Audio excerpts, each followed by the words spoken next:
जीवन में आए सकारात्मक परिवर्तन की कहानी उन्हीं की जुबानी। हमको उज्ज्वला योजना से गैस चूल्हा मिला है। पहले हम चूल्हा पे खाना बनाते थे लकड़ी से, उसे धुआं लगता था। अब गैस पे बनाते हैं, उसे धुआं नहीं लगता है। माननीय प्रधानमंत्री जी के द्वारा मुझे आयुष्मान कार्ड प्राप्त हुआ, जो कि मुझे मुफ्त इलाज 5 लाख की मिलती है। मेरी बहू का इलाज इसी पर 5 लाख की आयुष्मान कार्ड पर ही ऑपरेशन वगैरह हुआ है। विकसित भारत संकल्प यात्रा से जहां जनपद के हर कोने में सकारात्मक वातावरण का सृजन हो रहा है, इस अभियान में बड़ी संख्या में लोगों की भागीदारी न केवल राष्ट्र को विकसित भारत बनाने के संकल्प की गवाही दे रही है, अपितु विश्व पटल पर भारत को स्थापित करने की दिशा में अग्रसर कर रही है। विकसित भारत संकल्प यात्रा के तहत माननीय प्रधानमंत्री जी की प्रेरणा से 9 दिसंबर और 12 दिसंबर को ITI करौंदी में सांसद रोजगार मेले का आयोजन किया गया। रोजगार मेले में अभ्यर्थियों की सुविधा हेतु पोर्टल बनाया गया और इंटरव्यू के लिए प्रशिक्षण भी दिया गया। इस मेले में 300 से अधिक कंपनी और 20,000 से अधिक अभ्यर्थियों के द्वारा प्रतिभाग किया गया। साथ ही 11,000 से अधिक अभ्यर्थियों को रोजगार हेतु ऑफर लेटर दिया गया। इसके लिए मैं माननीय प्रधानमंत्री जी जो बनारस काशी के सांसद भी है, उनका बहुत बहुत धन्यवाद करती हूँ। मैं मोदी जी को धन्यवाद देती हूँ।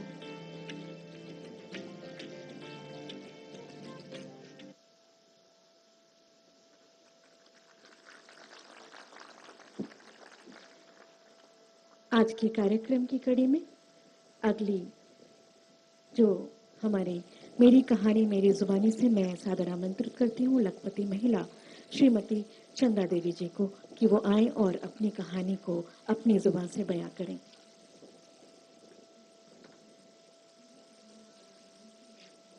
यहाँ उपस्थित माननीय प्रधानमंत्री जी को मेरा सादर प्रणाम और हमारे ब्लॉक सेवापुरी में आपका हार्दिक अभिनंदन एवं स्वागत है। सर, मेरा नाम चंदा देवी, गांव का नाम रामपुर, पोस्ट बरकी, ब्लॉक सेवापुरी, जिला वाराणसी है। मेरे समूह का नाम राधा महिला स्वयं सहायता समूह है, जिसमें मैं अध्यक्ष हूँ। मेरे ग्राम संगठन का नाम महादेव महिला ग्राम संगठन है, जिसमें मैं इसी सदस्य हूँ। मेरे परिवार में कुल 5 सदस्य हैं। समूह से जुड़ने से पहले मेरी आर्थिक स्थिति अच्छी नहीं थी, इसलिए हमारे बच्चों का रहन सहन, उनका खान पान, उनकी शिक्षा व्यवस्था देखने में मुझे काफ़ी कठिनाइयों का सामना करना पड़ा। एक दिन कुछ दीदियाँ हमारे पास आई, उन्होंने हमें समूह के बारे में बताया और हमें समझाया कि समूह के माध्यम से हम जुड़कर कैसे अपने आर्थिक रोजगार को बढ़ा सकते हैं और अपनी आर्थिक स्थिति को सुधार सकते हैं। फिर हम समूह में जुड़े। इस प्रकार जब हमारे समूह में 15,000 रुपये आरएफ की राशि आई तो उसे हमने लेकर खेती की शुरुआत की। सब्जी की खेती से मुझे 30,000 रुपये का इनकम हुआ, जिससे कि मैंने 15,000 रुपये अपना ऋण चुकाया और 15,000 रुपये की मुझे बचत हुई। फिर इसके बाद हमारे समूह में जब CIF की राशि आई 1,10,000 रुपये, वहाँ से हमने 1 लाख रुपए उठाया और रेहनी खेत के तौर पे ले लिया। फिर उसमें मैंने धान की खेती की। फिर उस धान की खेती से मुझे सीधे 35,000 रुपये का लाभ हुआ। इस तरह मैं अपना काम खेती से करती गई और मेरी आर्थिक स्थिति में काफ़ी सुधार आया। आर्थिक स्थिति में सुधार के साथ ही साथ मेरे जीवन का पालन पोषण और उनकी शिक्षा व्यवस्था में भी काफ़ी बदलाव आया। फिर एक दिन हमारी मुलाकात हमारी मंजू दीदी, जो हमारे ब्लॉक की BMM हैं, उनसे हुई। उन्होंने हमें बैंक सखी के कार्य के बारे में बताया। फिर उन्होंने हमें बैंक सखी का कार्य अच्छी तरह से समझाया और बैंक सखी के रूप में मेरा चयन भी किया। फिर मैं यूनियन बैंक ऑफ इंडिया बरकी में बैंक सखी के रूप में कार्य करने लगी। फिर यहाँ से मेरी आर्थिक स्थिति में और सुधार आया और मैं आत्मनिर्भर बनने के साथ साथ मेरी एक अपनी अलग पहचान बनी बैंक सखी के रूप में। फिर मेरी खेती के माध्यम से और मेरी बैंक सखी के माध्यम से 1 साल का मेरा 1,30,000 रुपये का बचत हो जाता है। तो इस तरह से मैं आत्मनिर्भर बनने के साथ साथ मेरी अपनी एक अलग पहचान बनाई इसका पूरा श्रेय मैं माननीय प्रधानमंत्री जी को देना चाहती हूँ कि उनके माध्यम से हमें आत्मनिर्भर बनने का जो सौभाग्य प्राप्त हुआ, उसके लिए हम उनको कोटि कोटि धन्यवाद देना चाहते हैं। और मैं उनसे आगे ऐसे ही अनुरोध करना चाहूंगी कि वो महिला सशक्तिकरण के लिए और भी कई सारी योजनाएं लेकर आएं, जिनसे कि हमारी क्षेत्र की महिलाएं इनसे जुड़कर लाभान्वित होकर आत्मनिर्भर बनने का प्रयास करें। धन्यवाद। जय हिंद, जय भारत। चंदा देवी जी, आपकी पढ़ाई क्या हुई है? Sir inter pass. तो आप इतना बढ़िया भाषण करती हैं। जी सर। तो कभी चुनाव लड़ी हो क्या? नहीं सर। तो लड़ोगी? नहीं सर, ये सर आपसे हम इंस्पायर होते हैं सर। आप जो प्रयास करते हैं सर, हम उनसे अपना कदम मिलाकर चलते हैं। इस वजह से जो हम आज हासिल कर पाए हैं सर, ये हमारा सौभाग्य है कि हम आपके सामने उपस्थित हैं सर, और आपके सामने दो बातें बोल रहे हैं सर। ये हमारे लिए बहुत बड़ी गर्व की बात है। अरे सब महिलाएं तालियां बजाएगी। अच्छा चंदा देवी जी, बच्चे क्या पढ़ते हैं? सर अभी मेरी बिटिया कक्षा 7वीं में है सर, और हमारा बेटा अभी कक्षा 3 में है सर। क्या सोचा है, बच्चों को क्या पढ़ाओगी? सर अगर हमारी आर्थिक स्थिति अच्छी रही तो हम उनको बहुत अच्छे से अच्छे कॉलेज में डालना चाहते हैं और उनकी पढ़ाई पूरी करवाना चाहते हैं। और अभी अच्छा पढ़ते हैं कि ऐसे ही? नहीं सर, पढ़ते हैं सर। वरना माँ सखी मंडल चलाती है, वो सेल्फ हेल्प ग्रुप में काम कर रही है, वो बैंक सखी बन गई है। सब कुछ देखते हुए करते हैं सर। अपने बच्चों का भी ध्यान रखते हैं, अपने परिवार का भी ध्यान रखते हैं सर, अपनी मम्मी जी का भी साथ रखते हैं, ध्यान रखते हैं, और साथ साथ अपने सर गांव की महिलाओं का भी ध्यान रखते हुए हमारा जो कर्तव्य है हम उसको पूरा करते हैं सर। अच्छा, आप लखपति दीदी बन गई? जी सर। अब मेरा सपना है, जी सर। और मैं यहाँ जो बहनें बैठी हैं उनको भी बताना चाहता हूँ। जी सर। मेरा संकल्प है कि मैं देश में गांवों में जी सर। आप जैसे परिवार की जो माताएं बहनें हैं, इस देश में 2 करोड़ जी सर। 2 करोड़ माताओं बहनों को मुझे लखपति बनाना है। तो आपकी बात जब सुनेंगे ना, तो लोगों को विश्वास हो जाएगा कि हाँ, लखपति दीदी बन सकते हैं। सर ये कहने की बात नहीं है, हम लोग बोल नहीं पाते हैं। हमारी तरह बहुत सारी दीदियां हैं सर जो समूह के माध्यम से जुड़कर आत्मनिर्भर बनी है और लखपति दीदी बनी है सर। यहाँ बोलने को हर किसी को मौका नहीं मिलता सर, ये हमारा कितनी बहनें हैं जो लखपति दीदी बनी होगी यहाँ? सर हमारे गांव में कम से कम हर समूह से 2-4 महिलाएं तो बन ही गई हैं। 2-3 महिलाएं बन गई? जी सर। अच्छा, आपके समूह को मैं एक काम बताता हूँ, कर सकते हैं क्या? बताइए सर, प्रयास करेंगे पूरी तरह। देखिए, हमारे देश में जी सर आजकल शादी ब्याह होते हैं, जी सर। तो वो खड़े खड़े खाने का रिवाज शुरू हो गया अब। जी सर। तो लोगों को लगता है कि दोबारा मिलेगा ना, इसलिए थाली भर देते हैं। जी सर। और फिर आधा छोड़ देते हैं, तो खाना बर्बाद हो जाता जी है। सर। किसी के घर में जन्मदिन है तो भी खाना बर्बाद हो जाता है। अगर आपके सेल्फ हेल्प ग्रुप की बहनें, जी सर। उनको परोसना कैसे, उसकी ट्रेनिंग हो जाए, जी सर। उनके अच्छे कपड़े हो जाएं, फिर वो हाथ में मोजे वोजे पहन करके, दस्तक पहन करके परोसने के लिए जाएं ऐसे लोगों में, जी सर। तो खाना तो बचेगा ही बचेगा। जी सर। जो लोग आते हैं उनको भी अच्छी सर्विस मिल जाएगी, जी सर। आपकी बहनों को कमाई हो जाएगी। जी सर। और जब भोजन समारोह में जाते हैं तो घर जाते समय वो भी कहेंगे नहीं नहीं भाई, आप भी बच्चों के लिए थोड़ा ले जाइए। जी सर। तो घर में न्यूट्रिशन का प्रॉब्लम भी सॉल्व हो जाएगा। जी सर। तो मैं समझता हूँ एक ऐसा काम है कि जो लोग खाना खराब करते हैं, जी सर। फेंक देते हैं, अगर परोसने की व्यवस्था नियम से बन जाए तो बहुत कुछ बच सकता है। तो ऐसा काम कर सकते हैं आपकी बहनें? कर सकती हैं सर। तो सबको ट्रेन करोगी आप? जी सर, बिल्कुल। और मैं भी योगी जी को बताता हूँ कि ऐसे लोग जो अपना समारोह करें, जी तो सर। आप जैसे लोगों को बुलाएं जी और सर। वो परोसना का काम संभाले। जी सर। अच्छा, आपके गांव में स्वच्छता का अभियान का कुछ सोचते हैं लोग? जी सर, करते हैं सर। जगह जगह लगाए गए हैं, कूड़ा उसमें फेंकते हैं सर, फिर वहाँ से गाड़ी आती है, ग्राम पंचायत के जगह बनी है एक तो, वहाँ पे ले जाते हैं सर। नहीं, लेकिन उसमें तो कोई खाद बनाना, खेत में उपयोग करना, ऐसा कुछ हो रहा है क्या? ऐसा नहीं हो रहा? शुरुआत हुई है सर, अभी अच्छा। थोड़ा समय लगेगा सर। किसी चीज की शुरुआत होती है सर तो उसको बनने में थोड़ा समय लगता है, फिर अभी तो शुरुआत हुई है सर, धीरे धीरे हो जाएगा व्यवस्था उसकी। अच्छा, यहाँ पशुपालन करते हैं आपके यहाँ? जी सर। तो मालूम है ये अमूल वाला डेयरी वाला दूध लेता है अभी, वो पैसे ज्यादा देता है, पता है? वो पता नहीं है। चलिए चंदा देवी, आपने बहुत अच्छा बता दिया, बहुत बहुत बधाई आपको। जी सर। बहुत बहुत धन्यवाद चंदा देवी जी। अब आयुष्मान भारत के लाभार्थी श्री छन्नू लाल जी को मंच पर आमंत्रित करती हूँ।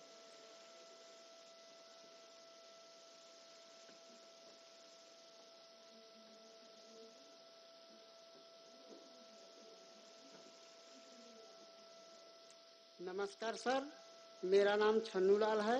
मेरे पिताजी का नाम प्रेमनाथ है। ग्राम बिहाना, पोस्ट ठटरा, जिला वाराणसी, थाना मिर्जामला, ब्लॉक शिवापुरी का मूल निवासी हूँ। सन 2005 में मैं पेड़ पर से गिर गया था, जिसके कारण मेरे बाएं पैर के कुल्हे की हड्डी टूट गई थी। उसके लिए मैं बहुत परेशान था, काफी दिन से दुखी था, परेशान था। मेरे पास पैसा नहीं था। प्राइवेट हॉस्पिटलों में उसकी कीमत 1.5 से 2 लाख रुपए मांग रहे थे, उतना मेरे पास बजट नहीं था। फिर गांव में मेरी आशा दीदी से मुलाकात हुई, उन्होंने मेरा आयुष्मान गोल्डन कार्ड बनवा दिया। उसी कार्ड के माध्यम से आज मेरे बनारस में बहुत बड़ा अस्पताल में इलाज हो सका मुफ्त में। और मैं प्रधानमंत्री जी को कोटि कोटि नमन करता हूँ और मैं पूरे देशवासियों से अनुरोध करता हूं कि जिनका आयुष्मान कार्ड न बना हो वो भी अपना आयुष्मान कार्ड बनवा ले तथा उसका लाभ उठाए। तो आपका ऑपरेशन कब हुआ? सितंबर में सर। अभी हुआ? हाँ। तो इतने सालों तक आप परेशान रहे? हाँ सर, सन 2005 में मेरी बचपना थी ना सर, बाली उम्र। तो फिर चलना फिरना हो सकता था? हाँ, चलना फिरना चलते फिरते थे, लेकिन बैठ नहीं पाते थे, पालथी मार के, मुकरू मार के ऐसे चलता था। अभी ठीक हो गया? अभी नहीं, अभी तो पूरा दवा चल रहा है ना, अभी तो 3 ही महीना हुआ, 3 महीना 10 रोज। हाँ, और आपको विश्वास है कि ठीक हो जाएगा? हाँ, तो अभी तो मेडिसिन चल रहा है ना सर। तो डॉक्टर ने जो बताया एक्सरसाइज करने के लिए? अभी एक्सरसाइज के लिए नहीं बोले हैं डॉक्टर। नहीं बोले हैं? बोले कि अभी 2 महीने तक दवाई खाओ, अभी सर्दी में पेन होगा, दर्द होगा। हाँ। 2 महीने तक दवाई खाओ, इसके बाद एक्सरसाइज बताएंगे। तो आपको कोई खर्चा हुआ क्या? नहीं, निःशुल्क सर। और अभी दवाई कहाँ से लेते हो? दवाई तो लेते हैं हॉस्पिटल से। नहीं, जन औषधि केंद्र से दवाई बहुत सस्ते में मिलती है, पता है? नहीं, वहाँ से मैं नहीं लेता हूँ। हाँ, तो जन औषधि केंद्र में 100 रुपये की दवाई 20 रुपये में मिल जाती है। सबको बताना चाहिए। तो गरीब का, परिवार का अगर 100 रुपये की दवा लानी है तो 80 रुपया बच जाता है। ठीक है सर, तो ये सबको समझाइए। आपके गांव में आपने और लोगों के आयुष्मान कार्ड बनवाए क्या? हाँ सर, बनवा हूँ, 10-15 लोगों को बनवा हूँ और लोगों को बनवाने के लिए मैं बोल रहा हूँ कि जल्द से जल्द अपना बनवा ले, ताकि उसका लाभ जरूरत पड़े पे उठा ले। और किसी को अभी मदद पहुंची हो, ऐसा कोई और साथी जिसको जानते हो आप? नहीं, अभी तो उसका लाभ उठाने वाला भी कोई नहीं है प्रेजेंट टाइम में। तो अभी आयुष्मान कार्ड आपने ट्रीटमेंट करवाया? हाँ सर। तो डॉक्टरों का ऐसा तो नहीं था, ये मोदी जी का आदमी है, चलो जाओ होता है जल्दी जल्दी वैसे ही करके फेंक दो, ऐसा तो नहीं किया ना? नहीं सर, उन्होंने मुझे 2 सितंबर को एडमिट किया, 4 तारीख को मेरा अप्रूवल आया, फिर उसके बाद रात में 4 तारीख को ही कैंसिल हो गया अप्रूवल मेरा। तो उन्होंने रोक लिया, बोले कि मैं कोशिश कर रहा हूँ, दोबारा अप्रूवल आएगा तब मैं ऑपरेशन करूंगा, क्योंकि ये सरकारी काम है, जब तक अप्रूवल आएगा नहीं तब तक मैं हाथ नहीं लगाऊंगा। फिर 6 तारीख को अप्रूवल आया तो उन्होंने मेरा 8 तारीख को ऑपरेशन किया। और आपके परिवार को विश्वास हो गया कि मुफ्त में होगा, लेकिन फिर भी अच्छा होगा, टांग काट नहीं लेंगे, ऐसा तो हुआ ना? हाँ सर, विश्वास हो गया। हाँ। तो आपको संतोष है? हाँ, मुझे संतोष है, तभी ना मैं इतना दूर चल के आया हूँ। तो आगे क्या करोगे छन्नू लाल? आगे तो अभी अब ठीक हो जाएंगे, अभी तो 8 महीने से घर पर ही है ना सर, अभी तो दवा ही खा रहे हैं। जब ठीक होंगे तो फिर सोचेंगे ना। सोचना तो शुरू करो। अरे पहले ठीक तो हो जाएं। अरे चोट तो पैर को आई है, दिमाग को थोड़ी आई है। अरे सर, मैं अपने घर पे, आप जहाँ पे बैठे हैं उतना दूर भी चल नहीं पाता। हाँ। दिन भर सोया रहता हूँ। हाँ। चेयर पे बैठा रहता हूँ। ये तो आपके सभा में आने का मुझे चांस मिला, मौका मिला, तब मैं इतना कोशिश करके आ सका। और मैं अपने घर पे अभी दवा खाते अभी लेटा ऑपरेशन हूँ। के बाद अभी चल पा रहे हो? हाँ, तो अभी इतना भी नहीं चलता हाँ, जितना आपसे मेरी दूरी है, अच्छा। इतना भी नहीं चलता। चलिए छन्नूलाल, आपको आयुष्मान कार्ड बहुत काम में आया। मेरी तरफ से आपको बहुत शुभकामनाएं हैं और आप ये काम जरूर कीजिए।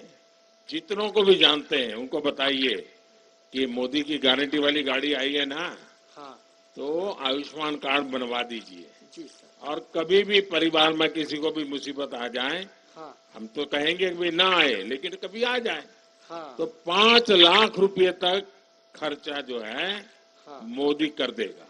चलिए ठीक है सर। तो बताओगे सबको? हाँ सर। कार्ड बनवा दोगे? हाँ, मैं बोलूंगा सबको कि आप लोग अपना अपना कार्ड बनवा लीजिए। अरे मदद भी कीजिए ना। मदद भी कर देंगे सर, जो चलिए, हमसे बहुत हो बढ़िया। सकता है मदद भी कर देंगे। बहुत बढ़िया। Thank you sir. बहुत बहुत धन्यवाद छन्नूलाल जी। अब इस कार्यक्रम की अंतिम कड़ी में बारी है सम्मान की। मैं हमारे माननीय प्रधानमंत्री जी से सादर अनुरोध करूंगी कि आप मंच पर आएं और लखपति महिला श्रीमती चंदा देवी जी को सम्मानित करें। और ये एक सुंदर अवसर है, अद्भुत अवसर है कि आप हमारे बीच सभी को आशीर्वाद देने के लिए उपस्थित हुए हैं। श्रीमती चंदा देवी जी।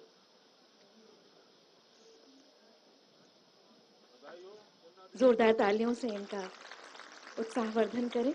और इसी के साथ मैं बुलाती हूँ लखपति महिला श्रीमती मनीषा देवी जी को। ये आज की महिलाएं हैं जो भारत का एक नई पहचान, नया स्वरूप गढ़ रही हैं। जोरदार तालियां मनीषा देवी जी के लिए। और इसके पश्चात निपुण दक्षता हासिल करने वाले छात्र श्री सिद्धार्थ जी को मैं मंच पर आमंत्रित करती हूँ। सिद्धार्थ जी मंच पर आइए। जोरदार तालियां इन बच्चों के लिए।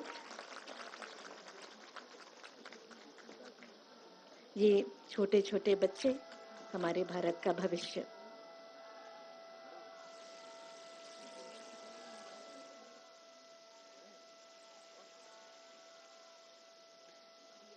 अपने तालियों से इस बच्चे को आशीर्वाद दीजिए, सिद्धार्थ को आशीर्वाद दीजिए। और इसके बाद मैं निपुण छात्रा सुश्री आस्था को मंच पर बुलाती हूँ। ये छात्रा निपुण दक्षता हासिल कर चुकी हैं।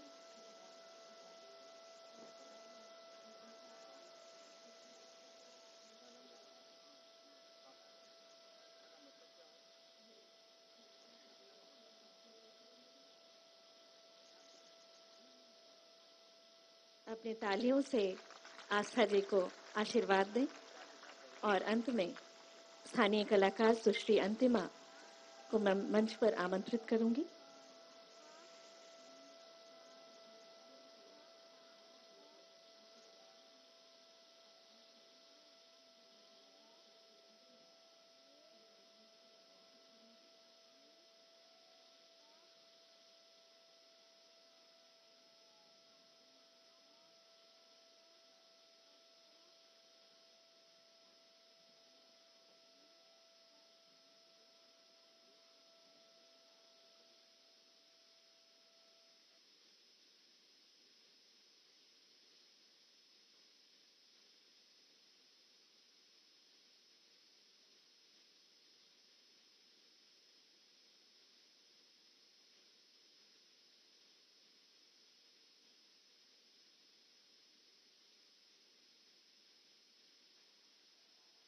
अपने तालियों का आशीर्वाद दें आस्था जी को।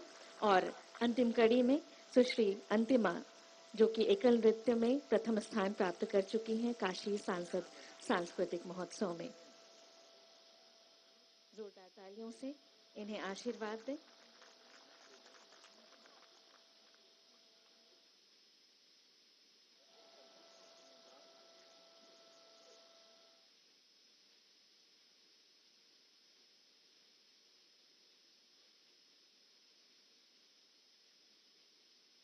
जोरदार तालियां इन सभी के लिए। बहुत बहुत आभार माननीय, हम आपके आभारी हैं कि आपका सानिध्य हमें प्राप्त हुआ, आपके प्रेम के हम भागी बने। बहुत बहुत आभार।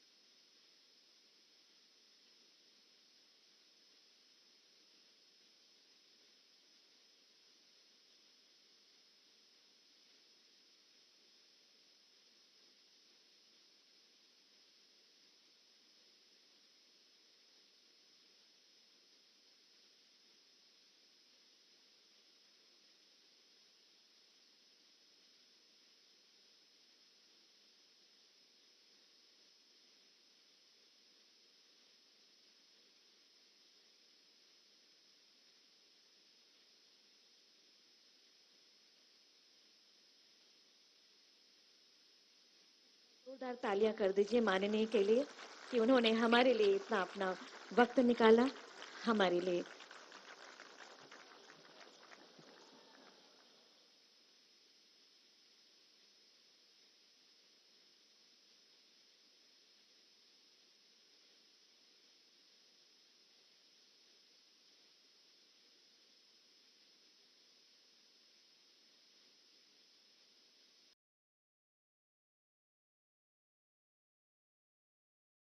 I love my skin to feel soft and fresh और ये फ्रेशनेस रहे पूरे दिन। What's my secret? Soft, soft, no chip chip.